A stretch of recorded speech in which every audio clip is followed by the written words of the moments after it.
Hello folks, and welcome back to the Vision of Veritas. I was going to wait till later on this evening when Biden started stumbling through his press conference. But instead, after listening to KarineJean-Pierre, I felt it important to listen, comment, and break down a lot of what she had to say, because the dishonesty, the hypocrisy, while we are used to it, it was extremely prevalent here. So we're going to go ahead and listen to a few portions of this section and discuss it.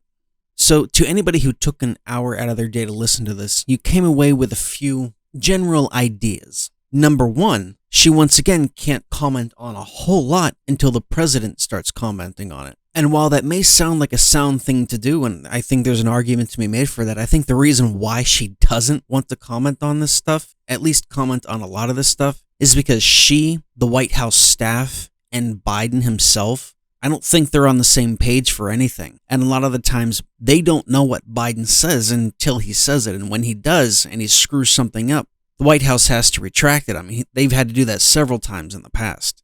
Number two, they are really trying to drive home the point that Republicans believe if the midterms don't go their way, that Republicans as a collective and individually have said that they are going to, quote unquote, deny these elections. And while I am going to talk about that in a little bit and tread very lightly because this is YouTube, but if you have to preface an election this much to try to convince the general masses of the legitimacy of an election that hasn't taken place yet, that in and of itself should raise the hairs on the back of your neck when you think about it. An election that was inherently free and fair would not have to have the point driven home and you as an American citizen silenced if you speak or even question anything to the contrary. As far as transparency is concerned, that makes no sense. And if you were an actual advocate for transparency, to prove any elections were legitimate or honest or without any issues whatsoever, you would welcome the most strictest of scrutiny. I know I would. The strictest of scrutiny, especially in the court of law. There would be no better way to prove your opponent a moron than to prove them wrong about their claims of election irregularities. But no, instead, they spend millions suppressing it in the courts. They don't even allow it to get to the courts. Again, that should make the hairs on the back of your neck stand up. And the third and final general takeaway is this. Biden is blameless, and anything that is happening that is negative is obviously the fault of someone else. Unfortunately, we have seen MAGA Republican officials who don't believe in the rule of law. Hey, Mr. President, did you forget about this? People need to start taking to the streets. This is a dictator. You know, there needs to be unrest in the streets for as long as there's unrest in our lives. They refuse to accept the results of free and fair elections, and they fan the flames of political violence through what they praise and what they refuse to condemn. What about this too, Mr. President?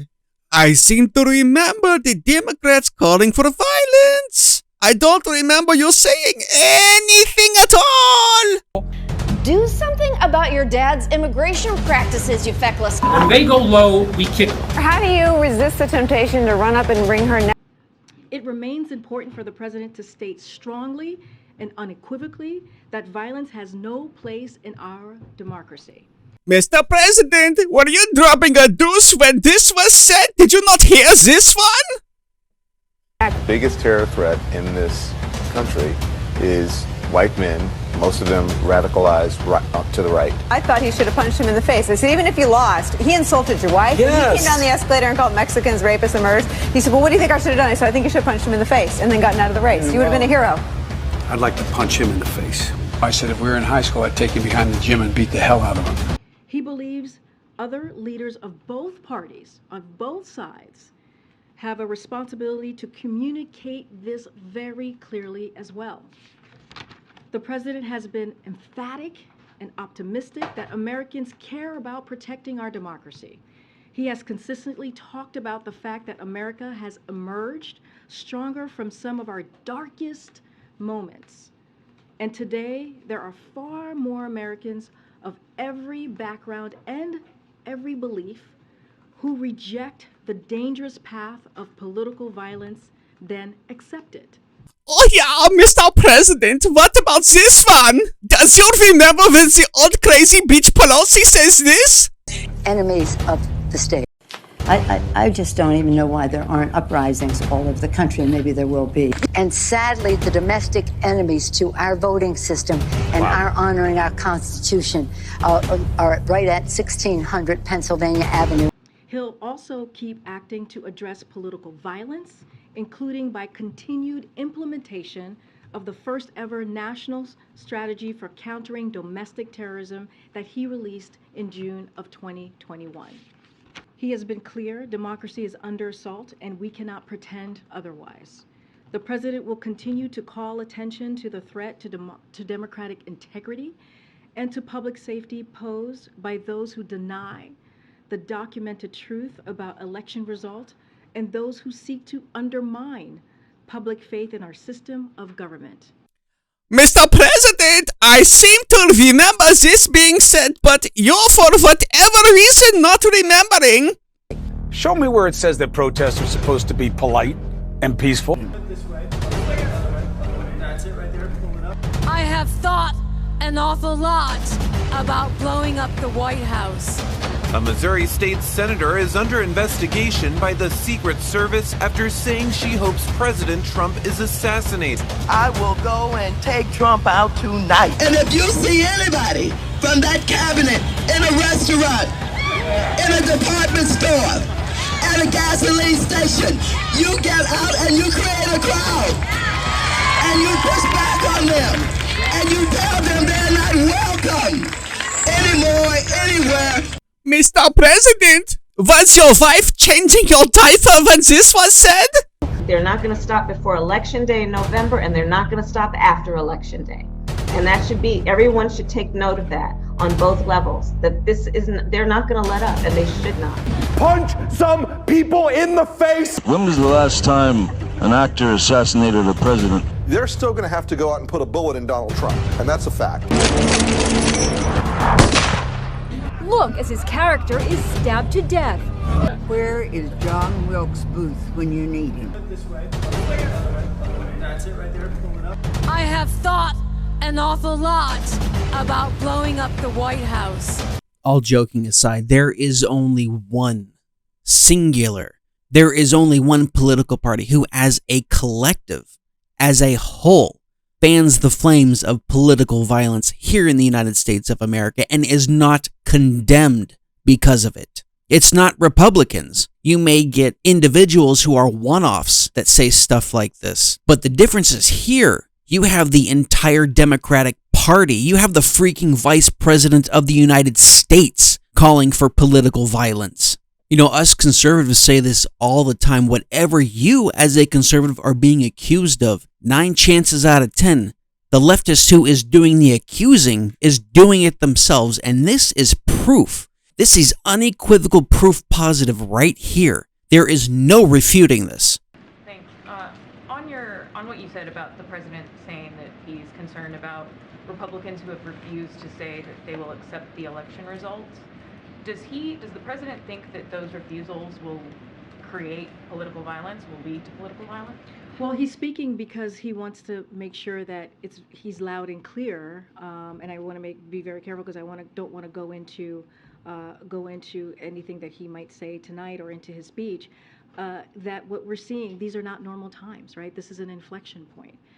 That it is important as the President of the United States to speak out against what he's seeing, against this rhetoric, against this political violence. Look, you know, it is an important time in our history, and you know, as I've mentioned before, this is one of the reasons why this president decided to run for this very office. You know, I don't want to get into hypotheticals of what may happen, but what the president believes is that what he is seeing and what we are hearing from MAGA Republican officials, extreme Republican officials who say that they are not going to accept this election is a threat to our democracy. And so I'll just leave it there. You may not ask questions. You may not allow it to be reviewed in the courts. If you want both Republicans and Democrats to review the ballots, Republicans had to remain behind ropes dozens of feet away while Democrats go through all of the ballots, and that happened in several places, by the way, including Pennsylvania. But remember, folks, you are an election denier, you are an insurrectionist, you are a fascist or a nationalist, even though those aren't the correct uses of the words, because conservatism and fascism are two completely polar opposite ideologies. But you wouldn't know that today because of the way it's taught in school and what the media parrots all over the place with no opposition. But instead of free and open debate, instead of you as an American citizen questioning what doesn't seem right or what doesn't look right, you must accept whatever you are told as fact. And if you don't, you are demonized for it. But hey, we all know that Democrats never ever deny elections. They've never done that, right? You can run the best campaign, you can even become the nominee, and you can have the election stolen from you. How can you win with Russian interference, though? That's the real thing. I'm scared about in 2020. But rightly. Because I think he's an illegitimate president that didn't really win. So how do you fight against that in 2020? You are absolutely right. He's an illegitimate president in my mind. Would you be my vice presidential candidate? Folks, look, I absolutely agree. Trump didn't actually win the election in 2016. He lost the election, and he was put into office because the Russians interfered. Trump knows he's an illegitimate president. The president-elect, although legally elected, is not legitimate. I don't see this president-elect as a legitimate president. You said you believe that Russia's interference altered the outcome of the election. I do. We have a president who, if in fact it is proven, has been assisted by the Russians and may in fact not be a legitimate president. The one thing that Trump is fearful of when it comes to his being president is that finally we will see how illegitimate his victory actually was. I have an objection. I object to the 15 votes from the state of North Carolina. I object because people are horrified. He's an illegitimate president. Do you believe Trump is a legitimate president? What I believe is that there's no question that the outcome of this election was affected by the Russian interference. There absolutely is a cloud of illegitimacy. So that legitimacy is in question, yes. So that was a very tainted election, and in that sense, it's illegitimate. Why do you think the president is going to such great lengths to essentially prove that he beat you? Because he knows he didn't. He knows he's an illegitimate president. Stolen emails, stolen drone, stolen election. Welcome to the world of unprecedented Trump. So do you believe President Trump is an illegitimate president? Based on what I just said, which I can't retract. The Russian attempt to have the election, and frankly, the FBI is weighing in on the election, I think makes his election illegitimate. There was a widespread understanding that this election was not on the level. We still don't know what really happened, Isaac. I mean, there's just a lot that I think will be revealed, history will discover, but you don't win by 3 million votes and have all this other shenanigan stuff going on and not come away with an idea like, whoa, something's not right here. The outcome of the election was affected by their interference, and now we need to know, to what degree, if any, the Trump campaign was actually in collusion with with Russia. He knows he's an illegitimate president. So of course he's obsessed with me, and I believe that it's a guilty conscience. We actually won the last presidential election, folks. They stole the last presidential election. And Al Gore won that election. I think he won it anyway. Actually, I think I carried Florida. Bush versus Gore. A court took away a presidency. If all the votes were counted in Florida, that Al Gore would be president today and George Bush would be back in office. I come from Florida, where you and others participated in what I call the United States coup d'etat. There's no doubt in my mind that Al Gore was elected president. I rise to object to the fraudulent 25 Florida electoral votes. I must object because of the overwhelming evidence of official misconduct, deliberate fraud, and an attempt to suppress voter turnout. It is signed by myself on behalf of my diverse constituents and the millions of Americans who have been disenfranchised by Florida's inaccurate vote count. The Supreme Court, not the people of the United States, decided this election. Speaking to a Democratic group in Chicago Tuesday, he made it clear he thinks Al Gore was the winner. By the time it was over, our candidate had won the popular vote, and the only way they could win the election was to stop the voting in Florida. Catherine Harris Jeb Bush, Jim Baker, and the Supreme Court hadn't tampered with the results, Al Gore would be president. The Supreme Court elected the president. 2004, yes. Al Gore won the state of Florida in 2000, although not the presidency. But the Supreme Court tampered? That's a large charge. The Supreme Court stopped the counting of the votes, and if they'd let the count go on, Al Gore would have got the necessary votes. The Supreme Court selected George W. Bush as the president. He was not elected. There is overwhelming evidence that George W. Bush did not win this election. What I observed as a voter, as a citizen of Illinois 4 years ago, were troubling evidence of the fact that not every vote was being counted. I don't think that George W. Bush won the election in 2000 against Al Gore, because I think he probably lost Florida and also that nationwide. If you invite me back on this show in about 8 weeks, I think you're going to learn that Al Gore actually did get all the votes there. The court has been thwarting formation of the popular will, the most spectacular example being Bush versus Gore, where the majority, by a 5-4 vote, enjoined the counting of more than 100,000 ballots in Florida and essentially gave America its first court-appointed president. I think in 2000, everybody thought, well, he did win the election, Al Gore. After the election, when you stole the election, you came back here and said, get over it. No, we're not going to get over it. You know it, I know it, they know it.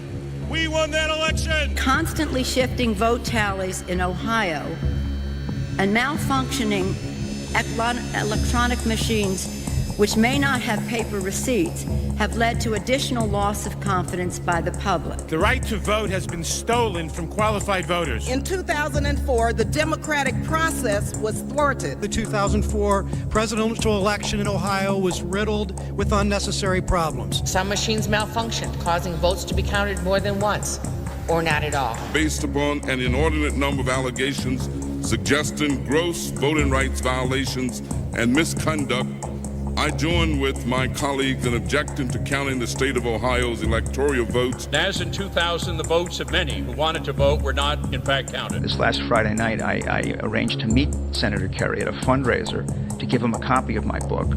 He told me he now thinks the election was stolen. The wife of John Kerry said she has lingering doubts about the legitimacy of the election. Her theory goes like this. Two brothers, she calls hard right Republicans, own 80% of the voting machines in the U.S. Therefore, it would be easy to hack into the mother machines that control the electronic voting. There were numerous irregularities in Ohio, including large percentages of rejections of provisional balloting, problems with voting machines. As we look at our election system, I think it's fair to say that there are many legitimate questions about its accuracy, about its integrity. There are still legitimate concerns over the integrity of our elections. The question, obviously, is how many instances were not caught that we don't know about? Number one, we've seen a lot of what I'll call honest glitches where it just didn't work right, but also that these machines are hackable. A dishonest employee of the vendor, or a dishonest employee of a local board of elections, or simply someone who knows electronics and has a computer at home, could hack into these machines and put in a secret instruction to disregard every 20th Democratic vote or add 10% to the Kerry or to the Bush vote or whatever, and you might not ever know it. I agree with tens of millions of Americans who are very worried that when they cast the ballot on an electronic voting machine, that there is no paper trail to record that vote. The numerous irregularities that occurred with the electronic voting machines in Ohio on November the 2nd of last year point to an unresolved national crisis. We cannot declare that the election of November 2nd, 2004 was free and clear and transparent and real. There must be independent testing of the voting machines used in Ohio. I'm not confident that the election in Ohio was fairly decided.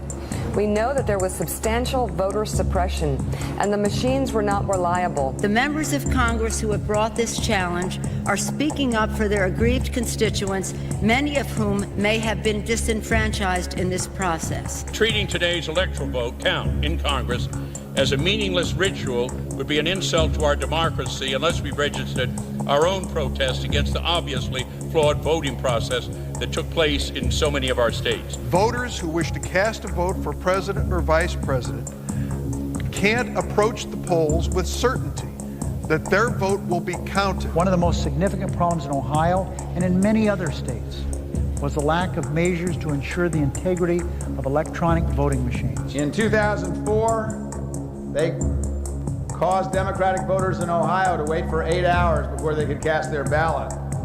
They turned the Department of Civil Rights and the Justice Department into the voter suppression division with voter ID laws, voter purging, voter caging, voter intimidation. There aren't going to be any more election stealings. And despite the final tally and the inauguration and the situation we find ourselves in, I do have one very affirmative statement to make.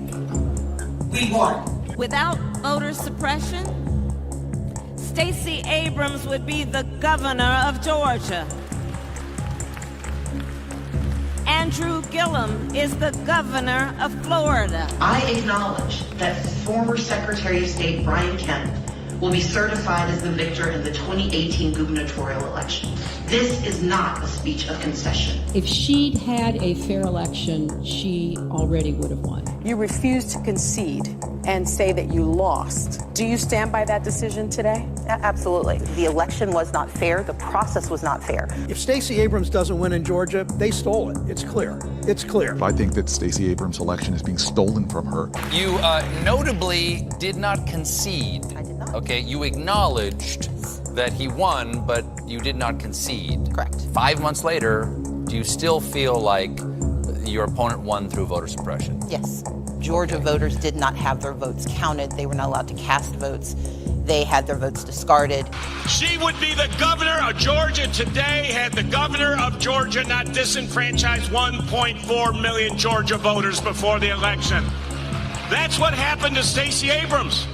They took the votes away. Was the election in Georgia statewide a free and fair election? It was not a free and fair election. Reminder, she wrote, Brian Kemp stole the gubernatorial election from Georgians and Stacey Abrams. And it was not fair to those who filled out absentee ballots, and depending on the county you sent it to, it either was counted or not counted, assuming you received it in time.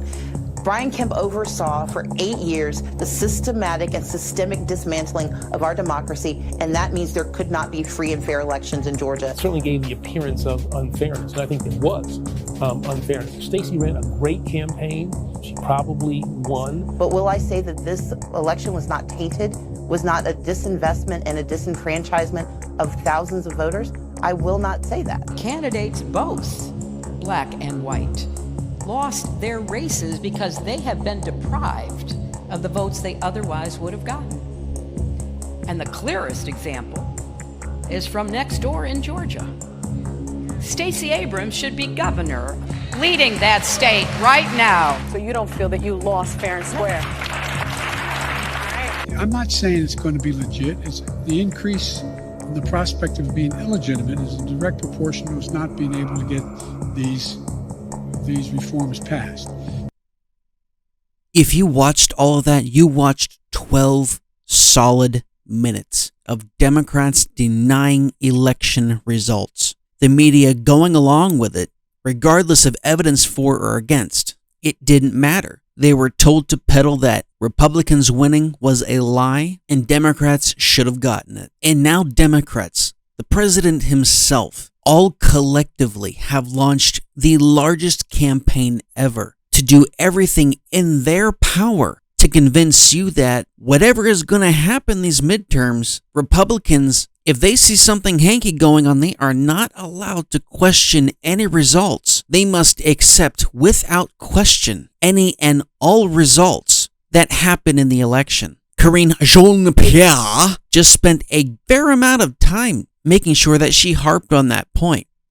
Whenever Biden gives his speech, I believe it's tonight, I guarantee you he's going to harp on that point a lot. He's going to talk about violence. He's going to talk about how no matter what, Republicans must accept the results of the election. Well, why would he need to do that? Unless he already knew something may or may not be happening in the background. Draw your own conclusions, folks. Thank you for joining me for the Vision of Veritas. Whenever Biden does his speech, I'm going to go ahead and, I was going to originally dissect KarineJean-Pierre's speech, but as I started doing this, I decided not to, simply because the all-encompassing point, the biggest point of the entire thing was, You are not allowed to deny elections, and if you do, you are promoting violence. That was the overall takeaway of this entire thing, which is complete and utter bull. So whenever Biden does his speech, that's the one I'm going to dissect. And I'm going to go through it bit by bit, piece by piece, and see what we can come up with. Find out what's true, what isn't, and inject truth into what, generally speaking, has been a den full of lies. If you got anything out of this episode, please like, share, and subscribe. I really want to grow this, and I can't do that without you. Thank you, my friends, and take care.